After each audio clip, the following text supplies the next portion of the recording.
Hey folks, welcome to DD Tech Talks. I'm Jake, and today we're going to talk about breaking in subwoofers.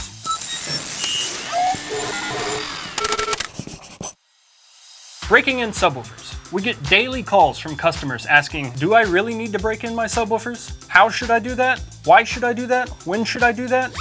Here at DD Audio, we fully embrace the practice of breaking in your subwoofers. So, why should you break in your subwoofers? Whenever a DD subwoofer is fresh off the assembly line, its suspension system, specifically the spiders, is extra stiff and needs to be broken in. This is because DD subwoofers are designed to provide a high level of control in a ported enclosure within a recommended power band. After the subwoofer is broken in, you'll notice that it plays deeper with a higher dynamic range and more output. What's physically happening is the resins in the spider pack begin to soften and break up a little bit. The woven fibers that compose the spider begin to stretch out, and the surround also becomes more pliant. This is a brand new spider.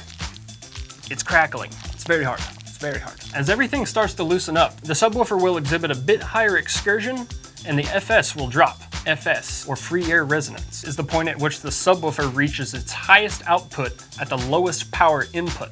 This means it takes less power to create the same output at a lower frequency. Here, let me show you. Without any break-in at all, the subwoofer traveled about 3/8 of an inch in one direction at 155 to 159 watts of power at 39.1 hertz.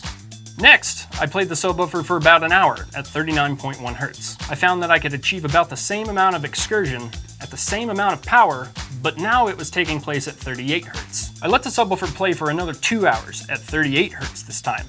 When I came back to check on it, I discovered that I could achieve a tiny bit more of excursion, about a 32nd of an inch, not much, but at the same output power, only this time it was at 36.2 hertz. Next, I let the subwoofer play a little longer, this time 3 hours. When I came back, I'd achieved about another 32nd of an inch of excursion, except this time, the lowest possible power was at 34.9 hertz. Next, I let the woofer play for another 3 hours at 34.9 hertz. After this period of time, the excursion stayed about the same, but the lowest power input was achieved at 34 hertz. As you can see, with only 9 hours of break-in time, the FS has already dropped 5.1 hertz. If we continued the break-in process, the FS would continue dropping until it eventually stops. Whenever the FS stops dropping, the woofer's pretty much broken in. Whenever you're building an enclosure, the final post-break-in FS is what you want to use in the calculations for your enclosure. If your subwoofer isn't performing as well as you expected in your enclosure, it's probably because it's not fully broken in yet and has yet to achieve the post-break-in FS.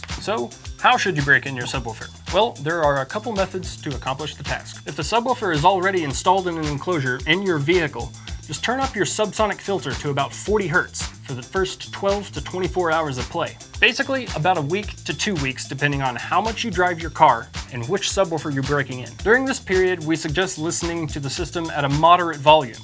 Just be smart about it. Basically, just don't go around giving people banging demos during this period of time. After the break-in period, you can begin to lower and fine-tune your subsonic filter and responsibly raise the bass back up. If you haven't installed your subwoofer yet, this is how you'll want to do it. Basically, the sub will sit outside of an enclosure or in free air, playing a low frequency around its pre-break-in FS for about 24 hours. You start by making sure that the subwoofer is secure and will not move during the process. Also, that any ventilation, the back plate holes, and the lower holes in the basket are not covered and freely allow air to flow through them. The easiest way to accomplish this is to build a little rig that will hold the subwoofer.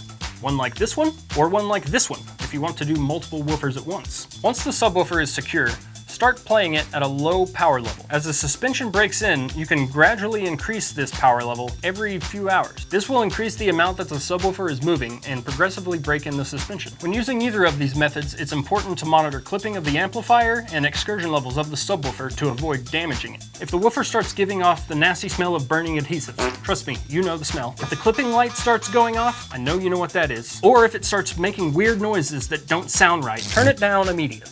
Remember that not all subwoofers take the same amount of time to break in either. For example, this is the spider from a 2500 series subwoofer. It's small, it's pretty soft to begin with, because that's all it needs. This is the spider from a 9500 series woofer. It's much thicker, much larger, and then much harder to bend.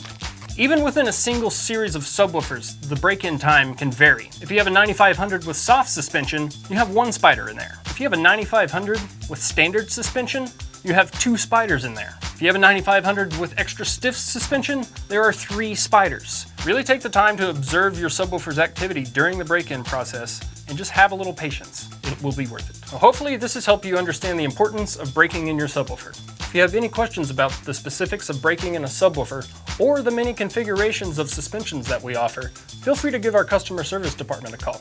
Don't forget to head over to ddaudio.com/dealers to find a dealer near you. If you like these videos, give us a thumbs up. Maybe hit that subscribe button too, and the little bell button next to it. If you click the little bell button next to it, you'll get a notification anytime we post a new video. And feel free to share with your friends too. If you have any suggestions for any of these Tech Talk videos, feel free to post them below in the comments. We want to help educate you guys to get the most out of our products. Thanks for tuning in, guys. We'll see you on the next DD Audio Tech Talks.